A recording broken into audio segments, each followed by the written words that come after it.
사랑의 하나님, 햇살 한 줌에도 하나님의 따스한 돌보심을 경험합니다. 죄인들은 그늘진 세상 속에서 방황하고 경쟁하고 부러워하다 몸과 마음이 지쳐버렸으나 우리에게도 성령을 허락하시어 말씀의 햇살을 비춰주시니 감사드립니다. 오순절 마가 다락방에 임하셨던 성령이여, 오늘 예배의 자리로 불러 모은 우리에게도 임하셔서 성령의 불로 우리의 모든 탐욕과 중독과 무절제함과 교만의 죄를 태워버리시고 신령과 진정으로 주님께 예배드리게 하옵소서. 예수 그리스도의 이름으로 기원합니다. 아멘.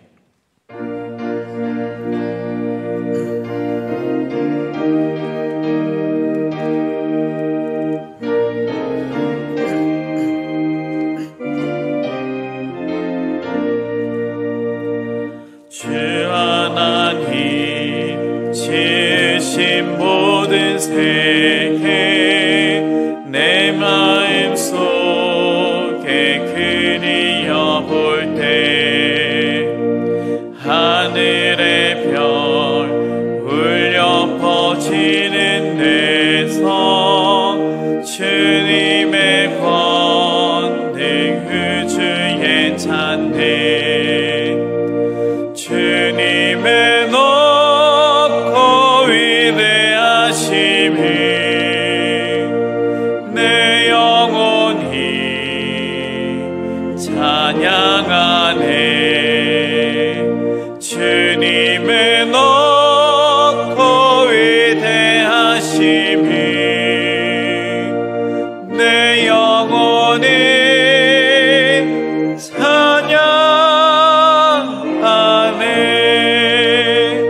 숲속이나 험한 산 골짜기에서 지저귀는 저 새소리들과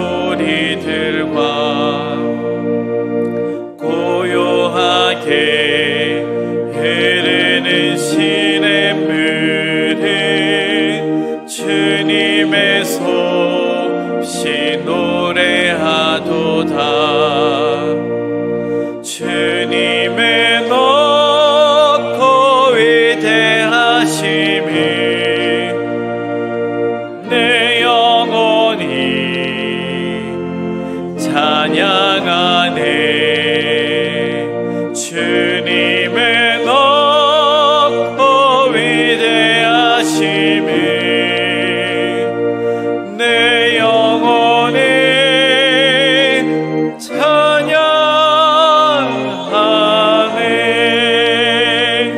주 하나님 독생자 아낌없이 우리를 위해 보내주셨네. 십자가에 피 흘려 죽으신 주 내 모든 죄를 대속하셨네. 주님의 높고 위대하심이 내 영혼이 찬양하네. 주님의 높고 위대하심이 내 영혼이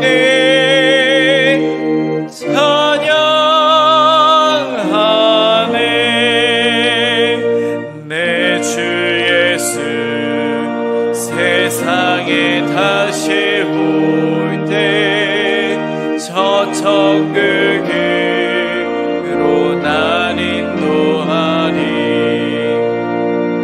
나 겸손히 엎드려 경배하며 영원히 주를 찬양하리라. 주님의 높고 위대하심이 내 영혼이 찬양하네. 주님의 높고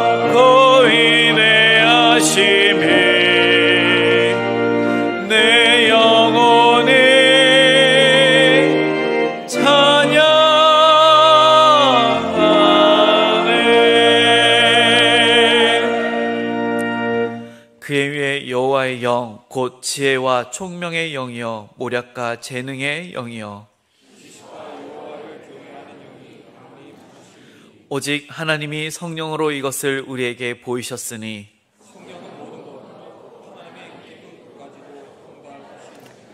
내가 아버지께 구하겠으니 그가 또 다른 보혜사를 너희에게 주사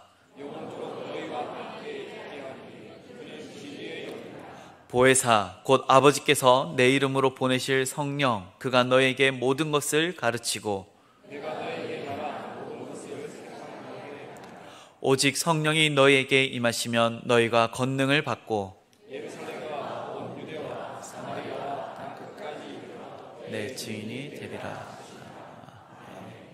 나는 전능하신 아버지 하나님 천지의 창조주를 믿습니다.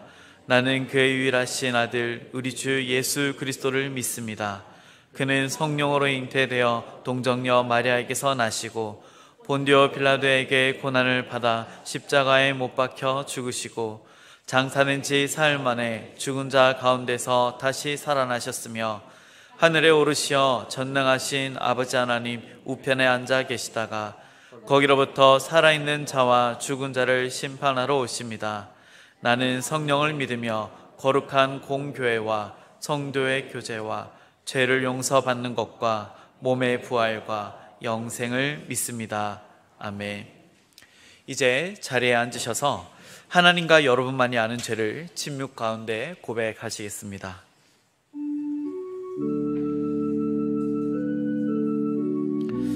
하나님 아버지, 우리가 아버지 많은 죄의 짐을 가지고 아버지 살아갑니다. 그 죄를 주님께서 걸어내 주시고 아버지 우리가 알고 자복하며 하는 아버지 모든 고백들을 주님 용서하여 주시옵소서. 하나님대로 하나님 그 하나님을 향한 마음, 그 하나님을 향한 진실한 고백이 아버지 우리의 기억력의 부족으로 아버지 기억하지 못하는 죄들도 있다면 아버지여 그 죄들도 다 용서하여 주시고 하나님 오로지 살아계신 그 하나님만 높이는 예배되게 해 주시옵소서. 내 마음에 하나님 여전히 끊어내지 못하는 죄의 습관들 주님께 고백하오니 아버지여 용서하시며 치료하여 주시옵소서.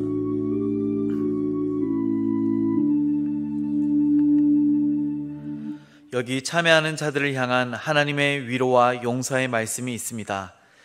다시 우리를 불쌍히 여기셔서 우리의 죄악을 발로 밟으시고 우리의 모든 죄를 깊은 바다에 던지시리이다.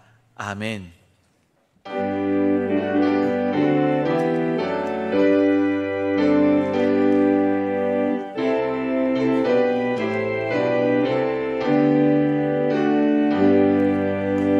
놀랍다 주님의 큰 은혜 우리의 죄를 속하시려 갈보리 십자가 위에서 어린 양 보혈을 흘렸네.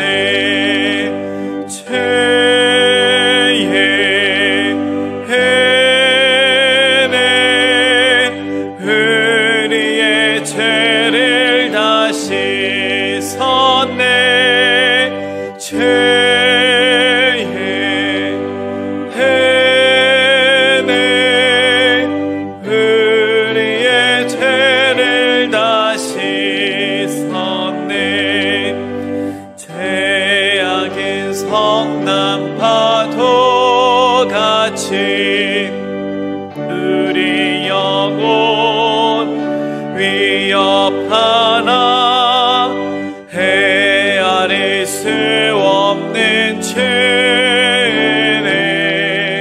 십자가에서 보이셨네. 죄의 해는 우리의 죄를 다 씻었네. 죄의 해는 우리의 죄를 다 씻었네. 죄악의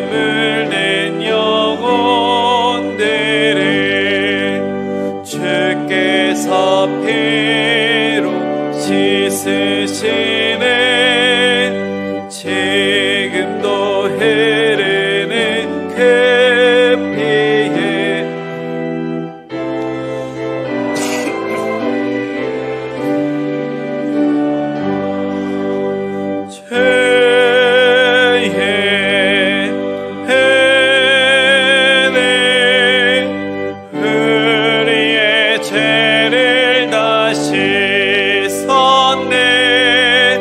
죄의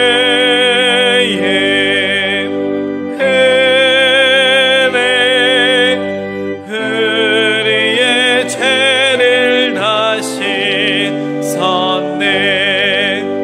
피할 수 없는 그 은혜를 믿는 자의 거저주네.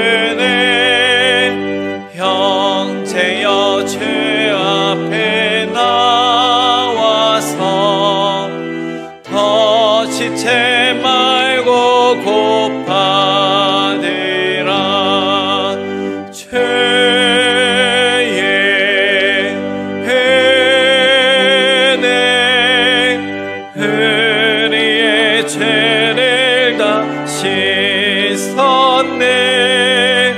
죄의 은혜 우리의 죄를 다시 섰네.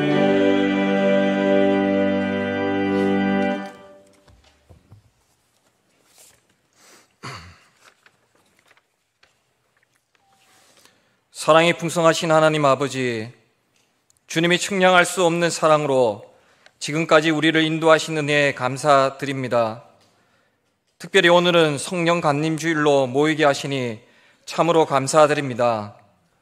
마가이 다락방에 모인 120명의 성도들에게 성령의 임재가 불의 해와 같이 임했던 것처럼 오늘 우리 예배 가운데에도 성령 충만의 역사가 일어나기를 간절히 원합니다. 성령의 은사를 사모하는 자마다 구하는 것을 받게 하시고 받은 은사를 통하여 주님의 몸된 교회를 더욱 아름답게 섬기는 성도들이 될 수 있도록 복내려 주시옵소서. 우리를 눈동자와 같이 보호하시는 하나님의 사랑에도 불구하고 우리의 눈은 하나님이 아닌 세상을 바라보며 살았음을 고백합니다. 세상의 유혹이 우리를 넘어뜨렸고 물질에 사로잡혀 하나님을 잊어버렸습니다. 저희의 힘으론 유혹을 이길 수 없었고 내 안에 있는 욕망을 채우려고 동분서주하다가 하나님의 말씀을 잊어버리고 저희의 사명을 감당하지 못하였습니다. 어리석고 부족한 우리를 용서하여 주시고 주의 보혈로 씻어 주옵소서. 어리석은 우리를 정결케 하시며 새로운 피조물로 세워 주옵소서. 연약한 육신에서 나오는 욕망의 목소리가 들릴 때마다 흔들리고 또 흔들렸음을 용서하여 주소서. 예배를 통해 우리의 마음이 초심으로 돌아가기를 원합니다. 주님을 처음 만났을 때 감격에 벅차오르던 그때를 다시 기억하게 하소서. 누구든지 그리스도 안에 있으면 새로운 피조물이라 이전 것은 지나갔으니 보라 새 것이 되었도다 라고 하셨으니 우리를 날마다 더욱 새롭게 하셔서 성령의 은혜를 통하여 하나님의 깊고 오묘하신 뜻을 깨닫게 하옵소서. 성령을 힘입어 서로 용서하며 살길 원하고 가족 간에 성도 간에 막힌 담들이 허물어지기를 원합니다. 세상살이로 인해 지치고 피곤한 우리의 심령을 위로하여 주시고 깨어진 관계가 회복되어지게 하옵소서. 사람 때문에 고통받고 환경 때문에 고난을 당한 우리의 마음에 하늘의 평강을 내려 주옵소서. 국내의 각지에서 선교하고 계시는 선교사님들이 외로움과의 삶에서 이기게 하시고 재정적인 어려움으로 인하여 좌절하지 않도록 필요한 모든 것을 채워 주시옵소서. 영육이 지쳐 로덴나무 아래 쓰러진 엘리야에게 까마귀를 보내사 먹이 쓰고 돌보셨던 것처럼 우리 선교사님들의 사역 위에도 도움의 손길을 보내사 이루하시고 힘 주시옵소서. 그리하여 그 땅에 하나님의 나라가 더욱 크게 확장될 수 있도록 복에 복을 다하소서. 하나님 아버지, 주님께서도 각기 다른 방면의 제자들을 모으신 것처럼 저희 성도들 또한 각기 다른 은사를 받아 교회에서나 사회에서 활동하고 있습니다. 활동을 하다 보면 서로 부딪히고 다툴 때가 있습니다.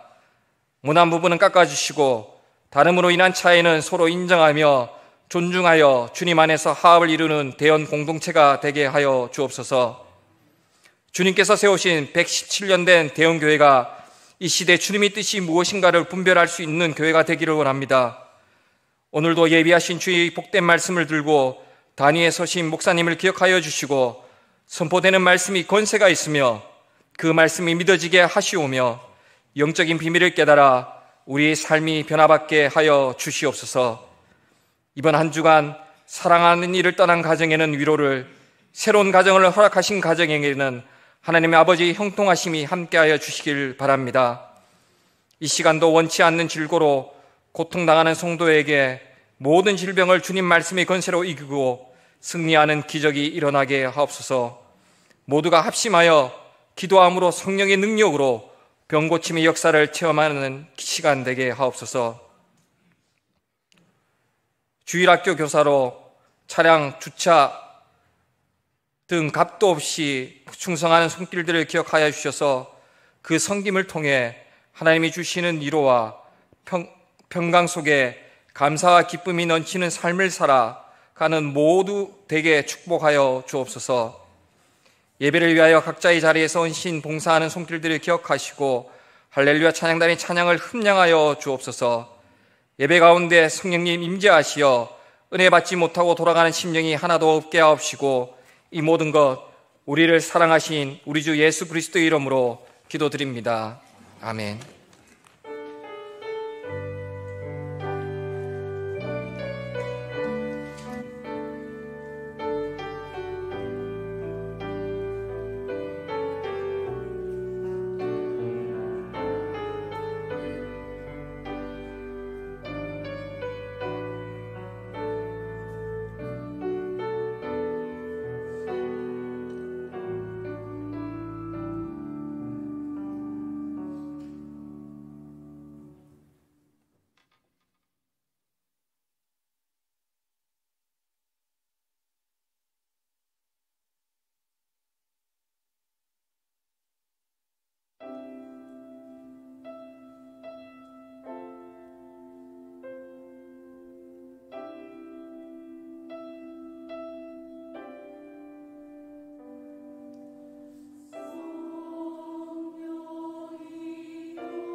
오늘 우리에게 주시는 하나님의 말씀은 요한복음 14장 15절에서 26절의 말씀입니다.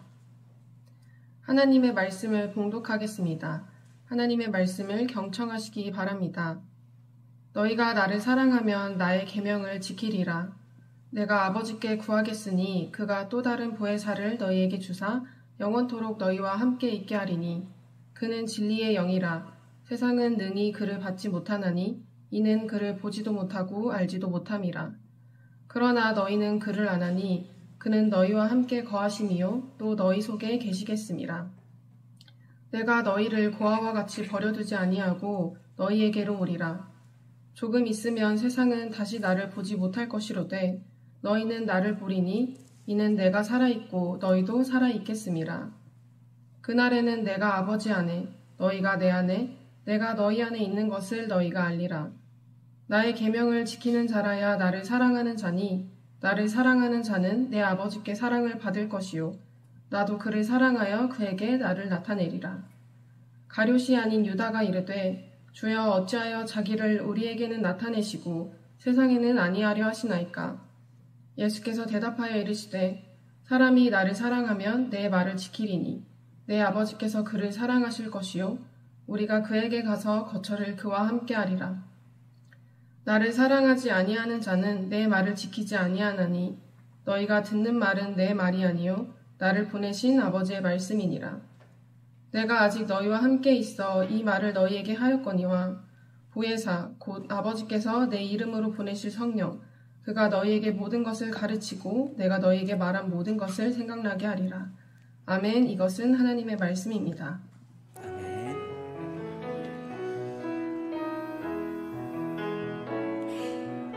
이 말씀 따라 사는 동안 지치지 않게 하시고 이 말씀 따라 사는 동안 주님 나라 이르소서.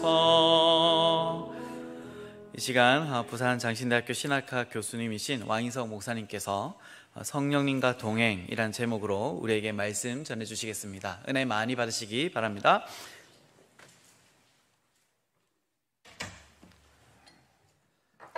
할렐루야. 네, 부족한 종을 귀한 강단에 세워주신 하나님께 영광을 돌리며 우리 전 목사님과 또 당연께도 감사의 마음을 전합니다. 일부 성도님들하고도 이 말씀을 나눴는데요. 굉장히 저는 개인적으로 이 자리에 선 것이 감회가 새롭습니다. 바로 코로나가 시작될 때 여러분이 첫 영상 예배, 온라인 예배를 드릴 때 저는 여기에 왔었어요. 여기서 설교했고 성도님들이 아무도 안 계시는데 화면만 보고 설교했었던 적이 있는데 여러분들 이렇게 대면해서 말씀을 나눌 수 있는 기회가 되어서 얼마나 감사한지 모르겠습니다. 군중 속에 고독이란 말을 들어본 적이 있을 것입니다. 내 주변에 사람이 많은 것 같은데 막상 내 속내를 부담 없이 말할 수 있는 대상이 별로 없어서 왜 외롭지? 하는 이런 느낌을 가질 때가 있을 때 그 얘기를 군중 속의 고독이다 이렇게 표현하곤 한다 할 수 있겠습니다.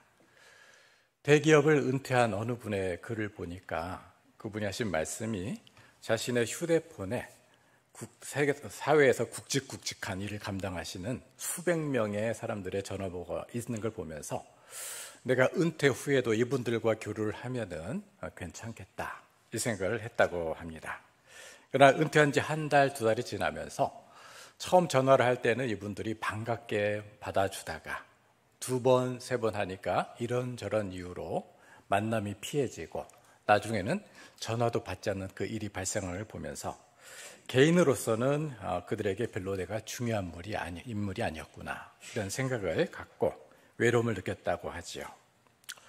최근에 미국 공중보건서비스 보고서에 하면은 외로움은 심장병, 뇌졸중 등 이런 질환에 있어서 30%나 악영향을 미치고 우리에게는 해당이 되지 않겠습니다만은 자그마치 하루에 담배를 15가치를 피는 것과 같다. 외로움이 그만큼 심각하기 때문에 미국에서는 외로움도 질병으로 간주한다 이런 얘기를 들어본 적이 있습니다. 다행히도 우리에게는 우리와 함께 살아갈 수 있는 좋은 분들이 많이 있습니다. 아까 우리 장로님 기도 가운데에도 대연 가족이란 말을 쓰셨던 걸로 기억하게 되는데, 바로 우리의 따뜻한 가족인 대연교회 교인들도 있고요. 하지만 그럼에도 인간적인 위로는 분명 한계가 있기 마련입니다. 같이 아파하고 같이 있어준 건 감사하긴 하지만 때로는 우리 그 위로는 위로일 뿐 문제 해결에는 전혀 도움이 되지 않는 경우도 더러 발생하기 때문이죠. 하지만 우리에게는 영원히 외롭지 않도록 이 땅에서도 영원까지도 함께 하시고 동행해 주신 분이 계십니다. 바로 오늘 설교 제목에 있었던 바로 그분이십니다. 그분은 세상이 줄 수 없는 위로를 주실 뿐만 아니라 우리가 가진 모든 문제를 함께 풀어주시고, 너 잘해봐라가 아니라 어떻게 해요? 함께 풀어주시고 또 근원적으로 해결해 주시는 분입니다.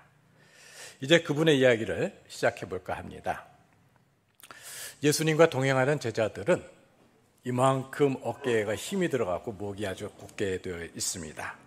자신들이 따르고 있는 예수님은 못 고치는 질병이 없으시고 귀신도 쫓아내시고 무리도 거르시고 몇 개의 빵으로 2만 명이 넘는 사람들을 먹이시기도 하고, 말씀을 얼마나 잘 전하시는지 사람들의 칭찬이, 예수님에 대한 칭찬이 들려올 때마다 자기들의 어깨들이 이렇게 올라가게 되었습니다.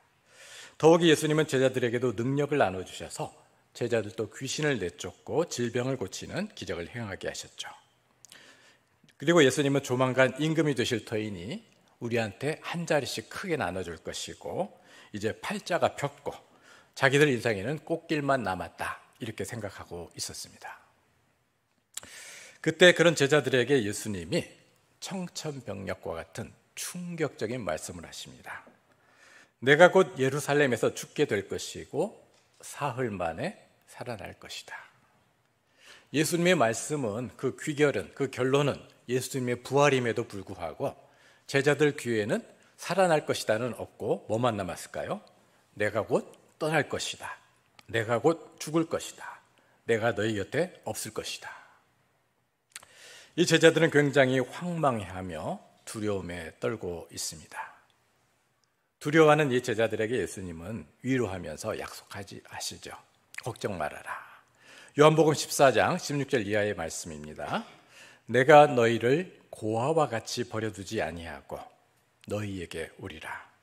그리고 내가 아버지께 구하겠으니 그가 또 다른 보혜사를 너희에게 주사 영원토록 너희와 함께 있게 하리라. 예수님은 지금은 우리의 모든 믿는 자의 영원한 처소를 예비하기 위해서 잠시 동안 이곳을 떠나긴 하시지만 반드시 다시 오시겠다 재림을 약속하시고, 지상에 안 계시는 동안에도 고아처럼 버려두지 않기 위해서 우리를 위해서 보혜사, 누구시지요? 성령을 보내주시겠다고 약속하십니다. 또 십자가에 돌아가시 전에 이 약속을 하셨던 예수님은 부활하신 다음에 승천에 앞서 성령의 약속을 재차 확인해 주시죠. 사도행전 1장 3절 4절입니다. 그들에게 분부하여 이르시되 예루살렘을 떠나지 말고 내게서 들은 바 아버지께서 약속하신 것을 기다리라. 요한은 물로 세례를 베풀었으나 너희는 몇 날이 못 되어서 성령으로 세례를 받으리라. 물론 구약 시대에도 성령의 임함을 경험한 사람들이 있었습니다. 그때는 왕, 제사장, 선지자와 같은 특정한 하나님의 역할을 감당하는 사람들만이 성령의 임재와 능력을 경험할 수 있었습니다. 그러나 성경은 마지막 때가 되면 특정 인물이 아닌 하나님을 믿는 우리를 포함하는 모든 사람에게 하나님의 영, 곧 성령이 임할 것이라고 예언한 바 있습니다. 요엘서 2장 28절 이하의 말씀이죠. 그 후에 내가 내 영을 만민에게 부어주리니 너희 자녀들이 장래일을 말할 것이며 너희 늙은이는 꿈을 꾸며 너희 젊은이는 이상을 볼 것이며 누구든지 여호와의 이름을 부르는 자는 구원을 얻으리라. 예수님을 믿는 모든 사람에게 성령을 부어주시겠다는 그 약속이 사도행전 2장에서 성취가 됩니다. 예수님의 권유와 명령에 따라서 제자들이 마가다락방으로 불리는 예루살렘의 한 곳에 모여 전심으로 기도와 찬송에 힘을 쏟습니다. 그때 후련히 하늘로부터 급하고 강한 바람 같은 소리가 그들의 앉은 온 집에 가득 차게 되었고, 불의 혀처럼 갈라진 것이 각 사람의 머리 위에 임하면서 그들이 모두 성령 충만함을 입어 방언을 말하며 하나님을 찬양하였다 기록하고 있습니다. 유대인 남성들은 3번의 절기에 따라서 예루살렘에 순례차 와서 하나님께 자신을 내보이는 그런 전례가 있었는데, 오순절을 기념하러 세계 만국에서 예루살렘에 온 사람들이 자신들이 태어난 그 지역 방언으로 바로 하나님의 복음이 선포되는 것을 보면서 복음을 접하고 믿음을 갖게 됩니다. 그 복음을 들은 이들이 세계로 흩어지면서 바로 교회가 시작된 것이죠. 예수님의 부활 승천 50일이 되는 이 날을 오순절 혹은 성령 강림절로 교회가 지키고 있습니다. 바로 오늘이 되겠죠. 그렇다면 성령이 누구시길래 예수님은 우리를 고와 같이 버려두지 아니하시고 보혜사를 보내주시겠다 약속하시고 지상을 떠나 승천하시는 예수님 대신에 지상에 있는 우리를 돕는 분으로, 여러분 이제 선수들 보면 교체 나갈 때 이렇게 하지 않습니까? 바톤 터치라는 거죠. 어찌 보면 예수님과 성령님이 바톤 터치를 하셨다, 이렇게도 이해할 수 있겠습니다. 따라서 오늘은 성령 강림 주일이니만큼 성령에 대해서 묵상하고 은혜를 함께 나누도록 하겠습니다. 보도 기사나 글을 쓸 때 정확한 정보를 위해서는 글쓰기의 기본 원칙이 있습니다. 요즘은 이 표현을 잘 안 쓰는 것 같은데 제가 성장할 때는 육하 원칙이란 말을 썼던 기억이 납니다. 누가 언제 어디서 무엇을 어떻게 왜 했나, 이런 구조로 되어 있는데요. 오늘 말씀은 이 성령에 대해서 이 육하 원칙을 따라서 한번 같이 가려고 합니다. 첫 번째, 성령님은 누구실까요? 둘째, 성령은 언제 역사하실까요? 셋째, 성령은 어디에서 역사하실까요? 넷째, 성령은 무엇을 하시는 분일까요? 다섯째, 성령은 어떻게 일하실까요? 마지막 여섯째, 성령은 왜 우리를 이렇게 돌봐 주실까요? 이 질문의 순서로 한번 진행할까 합니다. 첫 번째, 성령은 누구실까요? 우선 성령은 창조주이시고 질서의 하나님이십니다. 창세기 1장 2절에 보면 태초에 하나님이 천지를 창조하시느니라. 땅이 혼돈하고 공허하며 흑암이 깊음 위에 있고 하나님의 영은 수면 위에 운행하시니라고 되어 있습니다. 여기에서 성령은 삼위일체 하나님으로 혼돈 가운데 세상을 질서 있게 창조하시는 하나님의 그 사역에 동참하셨습니다. 말씀으로 빛이 있으라, 육지와 바다가 나뉘라, 동식물이 각기 생겨나라, 동물과 새들, 바다의 고기들이 땅에 충만하라. 질서 잡힌 창조의 결과물에 대해서 하나님이 보시기에 참 좋았더라, 그리고 말씀하시는 그 감탄사로 마무리가 됩니다. 우리가 살아가는 동안 외로움과 숨이 막히는 답답은 우리가 통제할 수 없는, 우리 손으로 어찌할 수 없는 삶이 혼돈되고 무질서할 때 찾아오게 됩니다. 도움을 찾고자 하나 옆에서 도와줄 사람도 크게 눈에 들어오지 않습니다. 삶이 혼돈되고 무질서할 때 누구를 찾아야 될까요? 질서의 하나님이신 성령님이십니다. 성령님, 도와주세요. 막막합니다. 숨이 막힙니다. 도울 사람이 없습니다. 여러분 있는 그 상황을 있는 그대로 의뢰할 때 질서의 하나님이신 성령님이 여러분의 삶의 혼돈을 질서 잡아주시고 답이 있는 방향도 보여주시고 지켜주실 것입니다. 또 성령님은 하나님의 깊은 곳을 아시는 분입니다. 고린도전서 2장 10절 이하에 보면 성령은 모든 것, 곧 하나님의 깊은 것까지도 통달하시니라고 말씀합니다. 우리는 기도하면서 하나님의 뜻이 무엇입니까? 하나님이 알려주시던가요? 곧잘 하나님께 질문하지만 사실은 하나님의 뜻을 다 헤아리지 못할 때가 더 많다고 할 것입니다. 답을 찾지 못해서 안절부절 불안에 떨며 헤매기도 합니다. 바로 그 순간에 하나님의 깊은 곳까지 아시는 성령이 우리를 인생의 해답으로 이끄신단 말씀이죠. 바울은 로마서 8장에서 이렇게 고백합니다. 이와 같이 성령도 우리의 연약함을 도우시나니, 성령님이 우리를 도우신다는 겁니다. 우리는 마땅히 기도할 바를 알지 못하나, 무엇을 기도해야 될지 어떻게 될지 모르는 상황들이 많이 있다는 뜻이죠. 오직 성령이 말할 수 없는 탄식으로 우리를 위하여 친히 간구하시느니라. 우리는 어찌 보면 이기적인 생각을 갖고 기도할 때도 있고 무엇을 간구할지 모르는 상황이 있지만 우리의 가장 좋은 것을 위해서 성령께서 하시고 하나님의 가장 깊은 지혜를 알고 계시기 때문에 우리를 위해서 성령께서 친히 간구해 주신다는 그 말씀입니다. 마음을 살피신 이가 성령의 생각을 아시나니 이는 성령이 하나님의 뜻대로 성도를 위하여 간구하심이니라. 바로 성령님이 우리가 알지 못하는 순간에도 우리를 위해 간구하시는 그 성령님이 하나님의 뜻을 헤아려서 우리의 삶에 질서를 주신 것으로 믿으시길 바랍니다. 또 성령님은 보혜사라고 말씀하십니다. 이 보혜사란 말이 참 어려워요. 헬라어로 파라클레토스란 말로 사게 되는데 영어로서도 다양한 어휘로 번역이 됩니다. 하나는 카운셀러, 상담자, 성령님이 우리의 상담자가 되신다는 뜻이 되겠고요. 헬퍼, 돕는 분이다, 이렇게도 번역이 되는데 조금 눈여겨보아야 될 영어 표현 가운데 하나가 애드보킷이라는 표현이 있습니다. 이의 의미는 조금 이따 설명을 드릴까 하는데요. 우리가 살아가면서 그런 상황이 없으면 좋겠지만 인생 가운데 어떤 그 재판이나 송사에 휘말리는 경우들이 더러 생깁니다. 삶도 어렵고 굉장히 답답하고 그런 참 복잡한 상황인데 잘 모르는 법조문을 들이대면 긴장이 됩니다. 무슨 말을 해야 될지 모릅니다. 일반 재판도 그러할진데 우리 모두는 인생의 마지막 하나님께서 우리의 삶을 돌아보게 하시는 그런 심판대에 선다는 그런 말씀이 있습니다. 특별히 사탄의 별명 가운데 하나는 참소하는 자라는 별명이 있어요. 참소는 뭐냐면은 고소 고발을 일삼는 자라는 뜻이에요. 사실은 우리가 기억하는 죄악보다도 기억 못하는 그런 죄악이 훨씬 더 많을 수도 있는데 마지막 순간에 하나님의 앞에 서는 순간에 사탄이 옆에 서서 얘는 기억 못할 겁니다. 그러나 2024년 몇 월 며칠부터 어떤 일이 있었고 어떤 일이 있었고 숨 쉴 수 주지 않고 고발 고소한다면 우리가 어떻게 대처하겠습니까? 그러나 우리에게는 대답할 말이 있는데요. 저는 드라마를 좋아합니다. 그래서 이제 퇴근하고 나면은 밤 10시가 되면은 집사람하고 같이 드라마를 월화수목금토일을 다 보게 되는데 어제는 1958 수사반장이 끝나서 이제 뭘 봐야 할지 모르겠어요.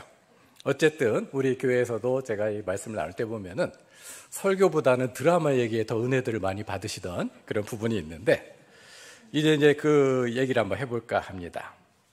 드라마를 보면은 답이 궁해지면은 등장하는 그런 대사가 있어요. 뭘까요? 나는 노 코멘트 하겠습니다. 이제부터는 내 변호사하고 얘기하시죠. 옆 사람하고 한번 합시다. 앞으로는 내 변호사하고 얘기하시죠.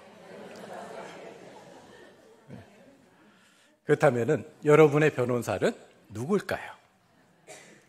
무료나 무료가 아닌, 거저 주셨으나 거저 주신 것이 아닌 예수님의 핏값으로 지불하여 우리를 위하여 하나님이 사주신 그 변호사는 예상하셨겠지만 바로 성령님이십니다. 보혜사를 영어로 번역한 애드보킷이란 말 자체가 변호사라는 뜻이 되는 거죠. 우리가 죄인이었고 우리 모든 죄악에 대한 고발이 쉴 수 없이 들어온다 할지라도 성령님은 매 케이스마다 매 사안마다 어떻게 답하실까요? 알아. 그러나 이미 예수님의 피로 죄값을 치르러 다 용서받았기 때문에 무죄. 바로 이 모든 것, 우리의 삶의 마지막 순간에 주님 앞에 우리의 모든 수치가 드러날 때에도 예수님을 힘입어 무죄 선언해 주실 분이 누구시라고요? 성령님이시다. 다시 한번 해야겠죠?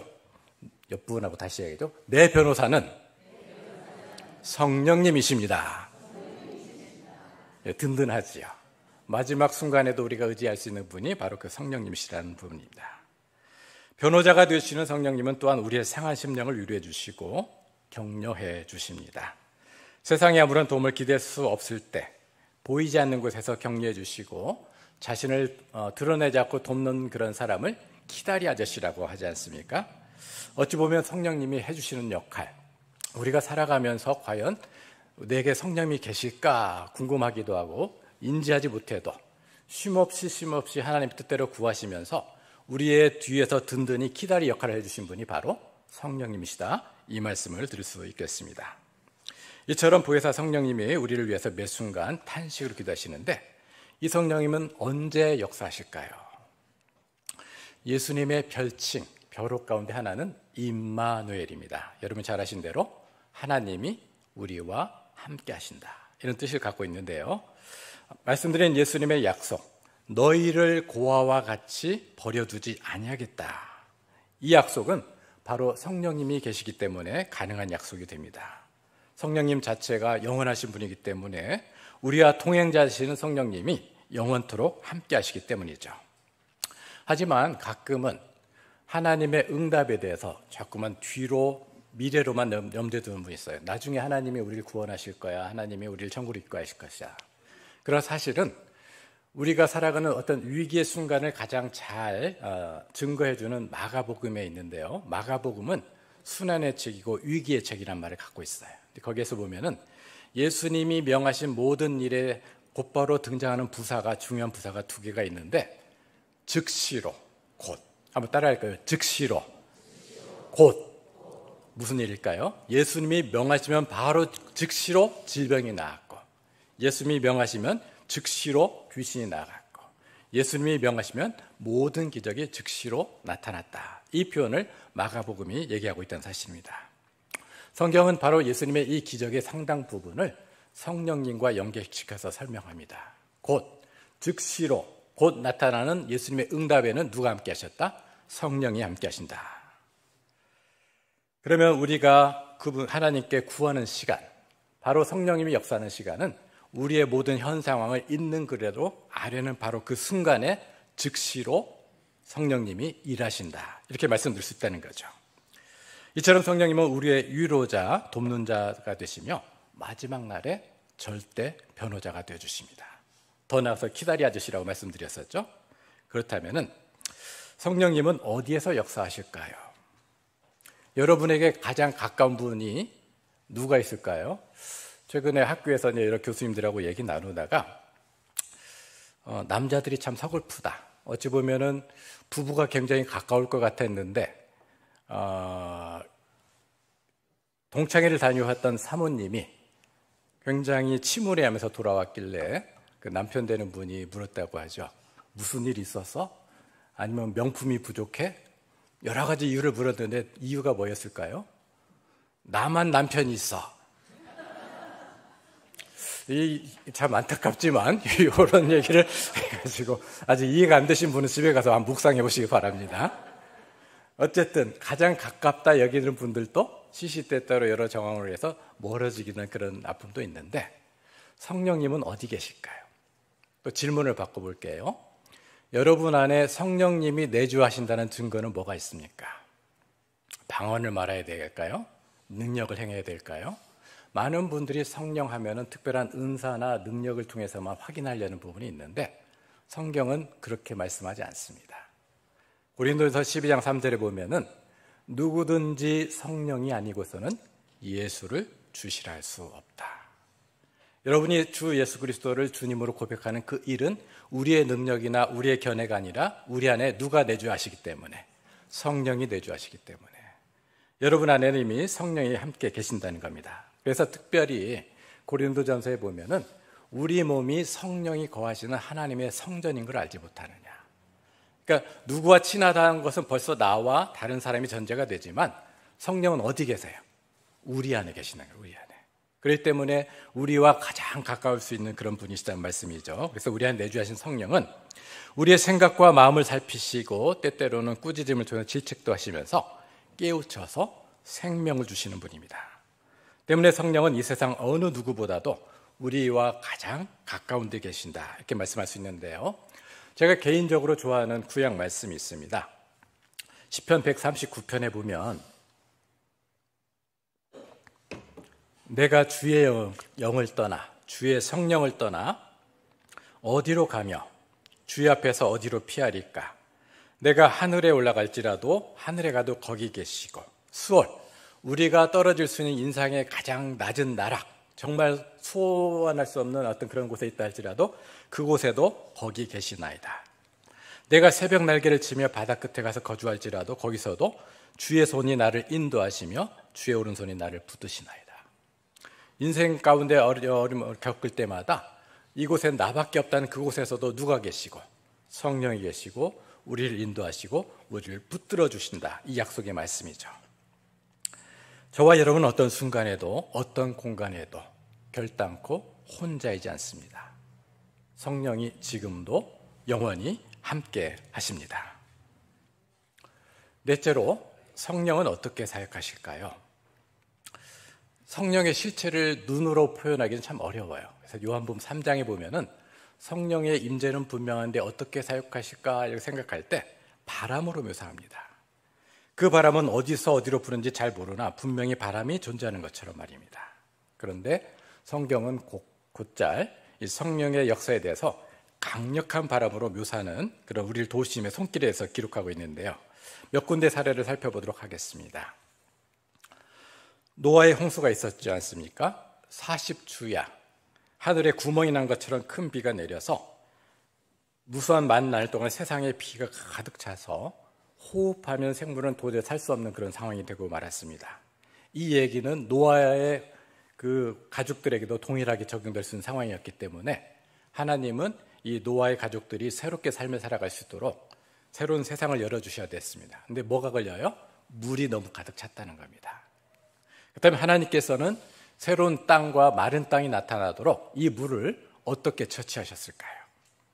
성경에 이렇게 기록이 되어 있습니다. 창세기 8장 1절에 보면은 하나님이 노아와 그와 함께 방주에 있는 모든 들짐승과 가축을 기억하사 하나님이 바람을 땅 위에 불게 하시매 물이 줄어들었다 이렇게 기록하고 있습니다. 하나님의 강력한 바람으로 물이 물러가게 하셨다는 뜻이죠. 또 앞에는 홍해, 뒤에는 6,000명의 기병이 들어있는 애굽의 정예병사 앞에 진퇴양난에 빠졌던 이스라엘 백성들이 있습니다. 그들 앞에 홍해를 갈라주고 마른 땅에 나타난 분이 누구셨을까요?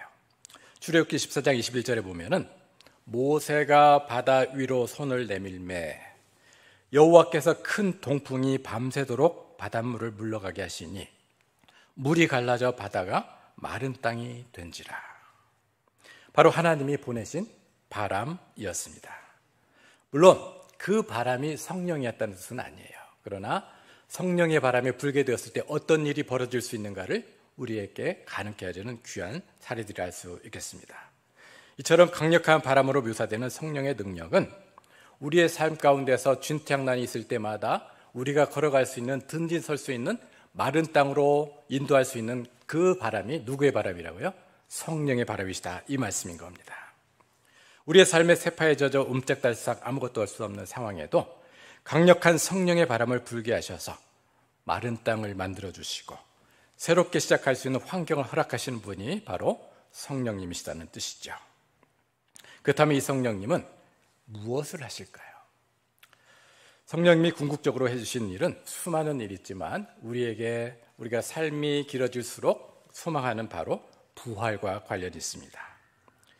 예수를 죽은 자 가운데 살리신 이의 영이 너희 안에 거하시며 예수님을 살리셨던 그 영이 누구시라고요? 성령이 우리 안에 거하고 계시고 그리스도 예수를 죽은 자 가운데 살리신 이가 너희 안에 거하시는 그의 영으로 말미암아 너희 죽을 몸도 우리 죽을 몸도 살리시느니라.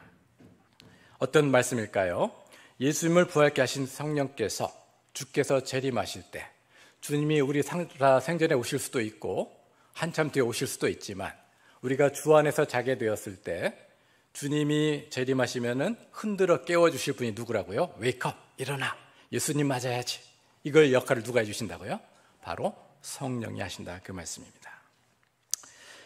우리를 잠자는 깨워서 부활케 해주시는 그 역사가 성령을 통해서 일어난다는 약속이죠. 이처럼 우리의 미래의 부활을 보장해 주신 성령님은 현재 이 시간에도 우리의 연약함을 도우시고 우리 삶 가운데 여러 부정적인 일들이 곧잘 찾아오지만 그것을 선용하셔서 주의 뜻대로 부르심을 입은 자들에게는 모든 것이 합력하여 선을 이루게 하신다.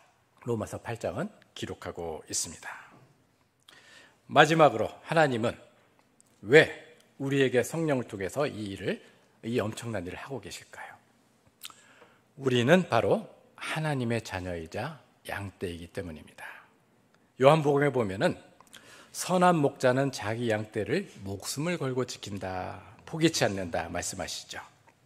선한 목자이신 예수님의 영이신 성령은 우리의 이름이 하나님의 손에, 하나님의 생명책에 새겨졌기 때문에 우리를 구하시는 것입니다. 때때로 하나님은 우리가 죄악으로 하나님을 멀리 떠날 때가 있다 할지라도 우리를 강제적으로라도 불들어 오셔가지고 살아야 돼, 생명을 주시기 위해서 우리를 이끄시게 되는데, 바로 성경은 성령을 통해서 우리를 입양해 주셨다는 표현을 쓰게 돼요. 입양하면 조금 부정적 의미가 있지만 하나님의 가족으로 편입시켜줬다, 이 말씀이에요. 그러니까 우리는 죄인이었지만 하나님의 가족이 되었다. 이 얘기를 우리가 학교에서 내가 설명해 줬더니 학생 하나가 여학생인데 이렇게 표현한 거예요. 그러면 예수님이 우리 큰오빠가 되는 겁니까? 한번 생각해 볼 만하긴 한데, 로마식의 어떤 입양은, 오늘날의 입양의 절차는 피입양인과 이 혈족을 구분하는 경향이 있지만은 로마식은 그렇지 않았다고 그래요. 뭘 의미하느냐?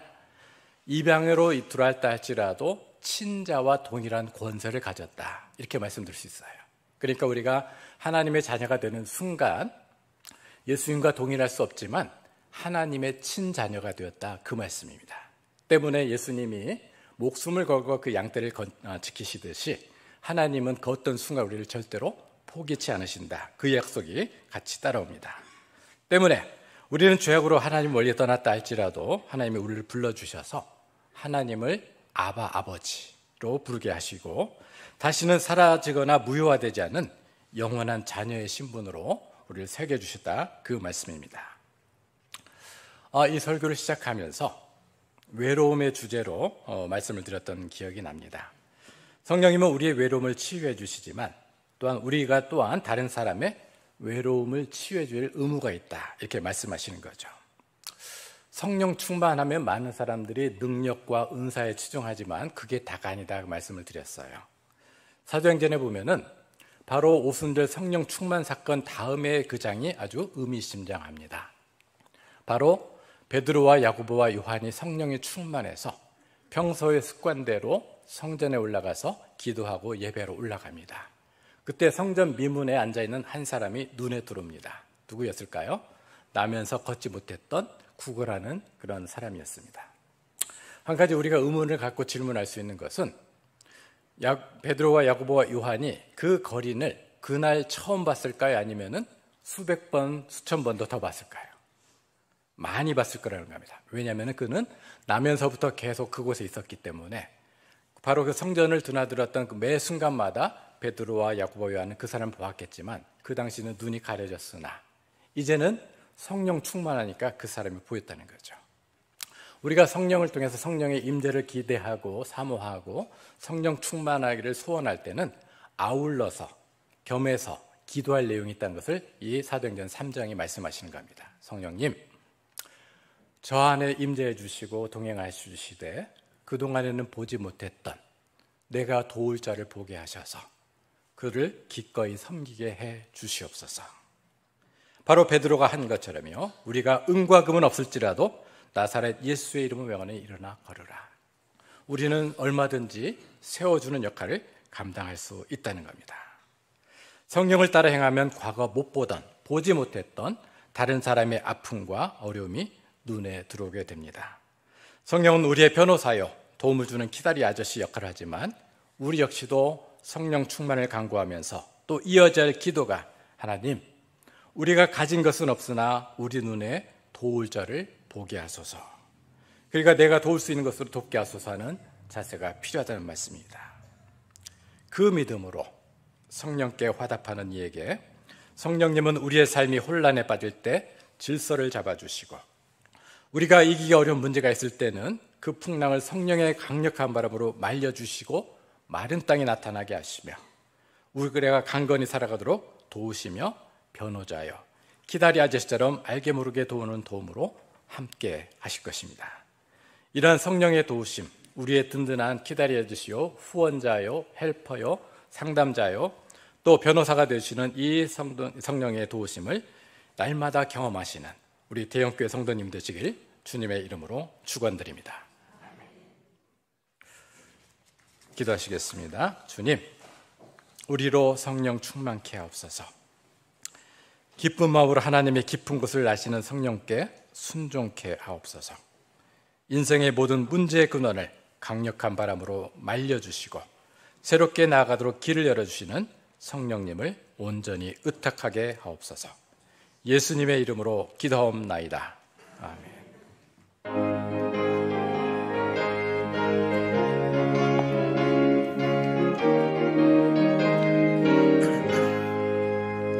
내가 매일 기쁘게 순례의 길 행하며 주의 팔이 나를 안보함이요. 내가 주의 큰 복을 받는 참된 비결은 주의 영이 함께함이라. 성령의 계시네 할렐루야 함께하시네. 좁은 길을 걸으며 밤낮 기뻐하는 것 주의 영이 함께함이라. 전에 죄에 빠져서 평안함이 없을 때 예수 십자가의 공로 힘입어 그 발 아래 엎드려 참된 평화 얻음은 주의 영이 함께함이라. 성령의 계시네 할렐루야 함께하시네. 좁은 길을 걸으며 밤낮 기뻐하는 것 주의 영이 함께함이라. 나와 동행하시고 모든 염려하시니 나는 숲의 새와 같이 기쁘다. 내가 기쁜 마음으로 주의 뜻을 행하면 주의 영이 함께함이라. 성령의 계시네 할렐루야 함께하시네. 좁은 길을 걸으며 밤낮 기뻐하는 것 주의 영이 함께함이라.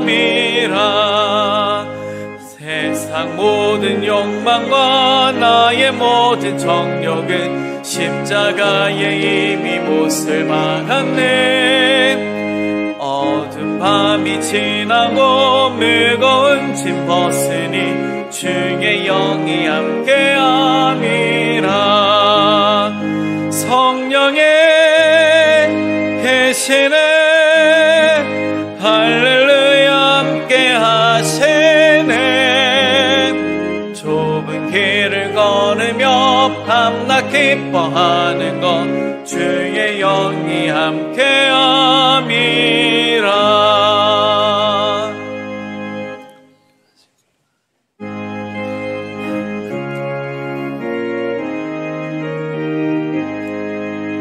진리와 생명 되신 주 이 몸을 바치옵니다.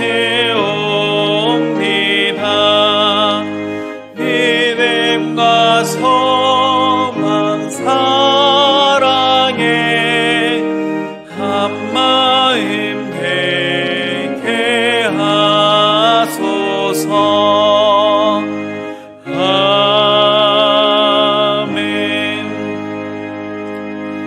하나님, 이 시간 우리 헌금위원들이 한 걸음 한 걸음 정성껏 걸어가는 그 마음으로 우리의 마음을 모아서 주님께 드립니다. 우리의 삶의 밭을 풍성케 하시는 분은 오직 하나님 한 분뿐임을 고백하며 감사하는 마음으로 드리는 예물이오니 기뻐 받아 주시옵소서. 이제 말씀을 받아들고 세상으로 나아갑니다. 두렵고 떨리는 마음은 이곳에 내려놓고 우리의 삶의 현장에서 함께 동행하실 성령님을 의지하여 나아갑니다. 성령님과 동행하며 세상에 빼앗겼던 우리의 시선을 하나님이 바라보시는 그 땅을 향하여 바라보게 하시고 그늘지고 어두우며 상처받고 외로워하는 자들에게 우리가 나아가서 그들을 우리 마음에 품고 살아가는 성령의 삶 살아가게 하옵소서. 예수 그리스도의 이름으로 기도합니다. 아멘. 여러분 반갑습니다. 오늘 대형교회 오신 모든 성도님들 또 방문하신 분들 환영하고 축복합니다. 우리 옆 사람과 인사하겠습니다. 반갑습니다. 환영합니다. 인사하겠습니다. 네. 우리 오늘 말씀을 전해주신 왕인성 목사님께서는 우리 부산 장신대 신약학 교수님이신데요. 오늘 말씀 전해주신 감사하다고 우리 박수하면서 인사하겠습니다.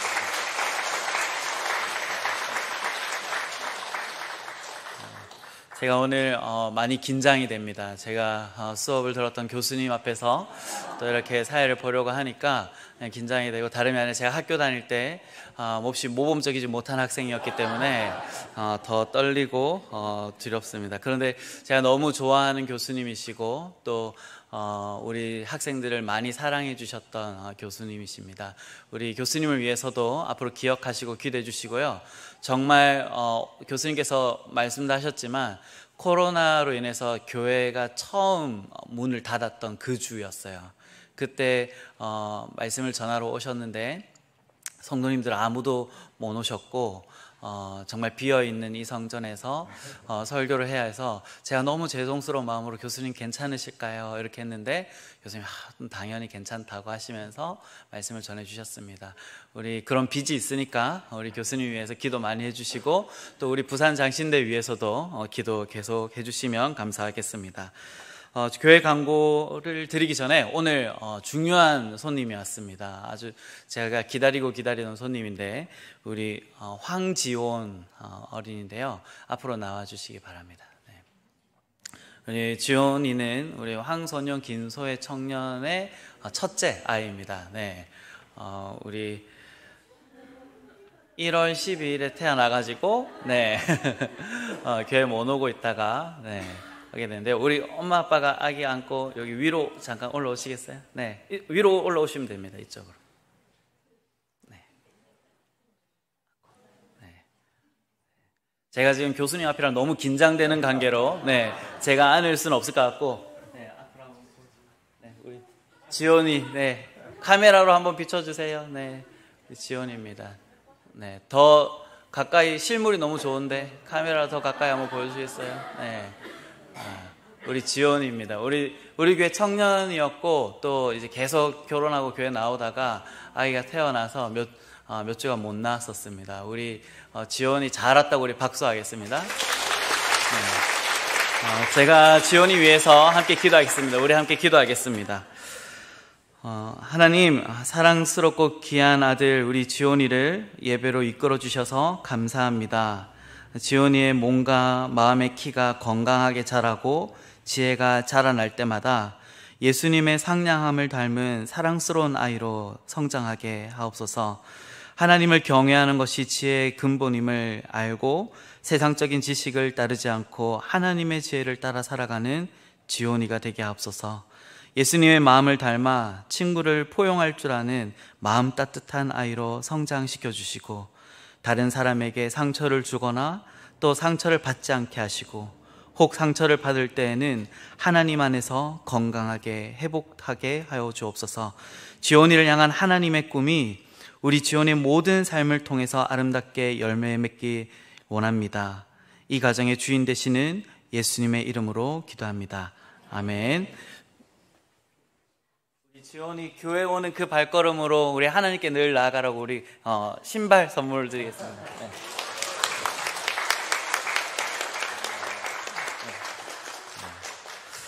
우리 영유아부 시리즈는 계속 부흥하고 있는데요. 네. 우리 영유아부를 위해서 기도 많이 해주시고 여러분들 성령님의 기적이 필요하다 그러면 영유아부 예배 드리시면 됩니다. 네. 평생 걷지 못하던 자가 일어나서 걷게 되고 말하지 못하던 자가 말하게 되는 영유아부에 가서 성령의 경험을 하시기 바랍니다. 교회 광고 드리겠습니다. 화요일에 우리 어르신 나들이 있습니다. 오전 9시에 교회에서 출발합니다. 우리 어르신들 다 오셔서 함께 출발할 수 있습니다. 우리 그날을 위해서 많은 분들이 스텝으로 또 물질로 마음을 모아주셨습니다. 참 감사합니다. 우리가 잘 다녀올 수 있도록 여러분들 기도해 주시고요. 또 우리 어르신들 즐거운 시간 보낼 수 있도록 또 마음을 함께 모아주시면 감사하겠습니다.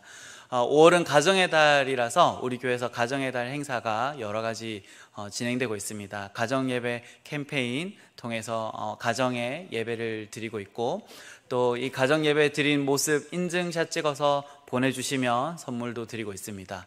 또 오디오 바이블 가족이 함께 녹음하시면 그 녹음하시는 가족에게도 선물을 드리고 있으니까 이 가정의 달 풍성하게 가족과 함께 신앙생활 하시기 바랍니다. 또 우리 6월은 매년 6월은 우리 선교의 달로 보내고 있습니다. 그래서 6월이 되면 올해 선교사를 지정해서 함께 공부도 하고 또 선교사님들의 동행도 함께 배우게 됩니다.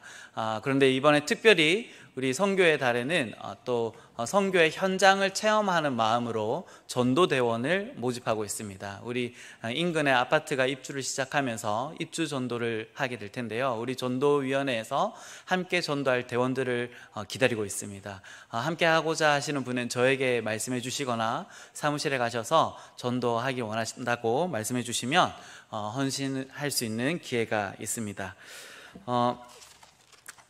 이번 한 주 안타까운 소식도 있었습니다. 고윤금자 집사님께서 하나님의 부르심을 받아서 장례를 진행하게 되었는데요. 장례를 잘 마쳤고요.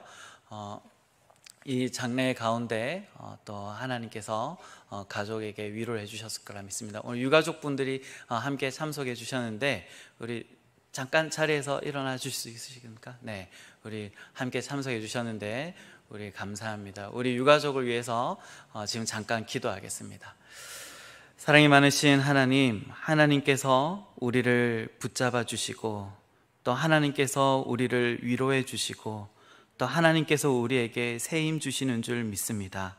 하나님, 고윤금자 집사님께서 이곳에서 예배 드릴 때마다 그토록 사모하며 바라봤던 예수 그리스도를 하나님, 유가족들 모두가 바라볼 수 있게 하여 주옵소서. 하나님, 그 가정에 하나님의 풍성한 위로가 임하게 하여 주옵소서. 그 빈자리를 성령님으로 채우게 하시고 아버지, 그 채워진 성령님께서 그 가정에 또다시 웃음소리와 화목함이 있게 하여 주옵소서. 감사드리며 살아계신 예수님 이름으로 기도드립니다. 아멘. 또 기쁜 소식도 있었습니다. 지난 월요일에 손성막 목사님, 추은혜 목사님 가정에 둘째가 태어났습니다. 네, 이름은 손하진입니다. 우리 하진이가 태명이 하동이었어요. 하성이 동생이라고 해서 하동이었는데, 그래서 다들 이름이 하동으로 알고 있는데 이름이 하진입니다. 우리 남자아이고요. 우리 하진이를 위해서 기도 많이 해주시고, 또 우리 추 목사님 지금 회복 가운데 있습니다. 잘 회복할 수 있도록 기도해 주시고, 회복을 잘해야 셋째도 낳을 수 있다고 하니까 네, 우리 손 목사님이 지금 계속 기도하고 계신 것 같더라고요. 네, 우리 하진이 위해서도 기도해 주시기 바랍니다. 이제 다 함께 일어나셔서 파송의 찬송 함께 부르신 뒤에 우리 왕희성 목사님 나오셔서 우리를 위해 축도해 주시겠습니다.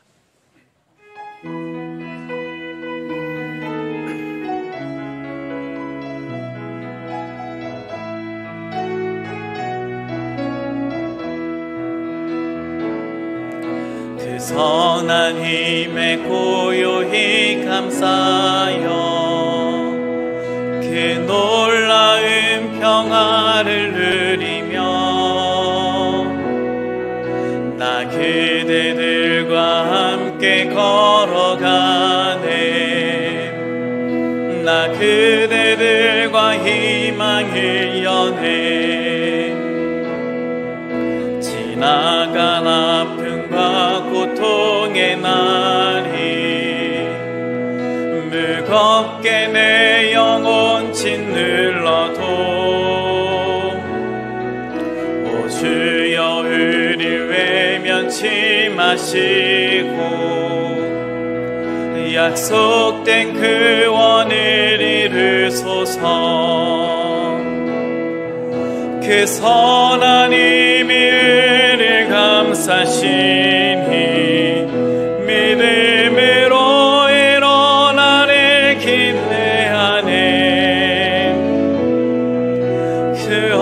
언제나 우리와 함께 계셔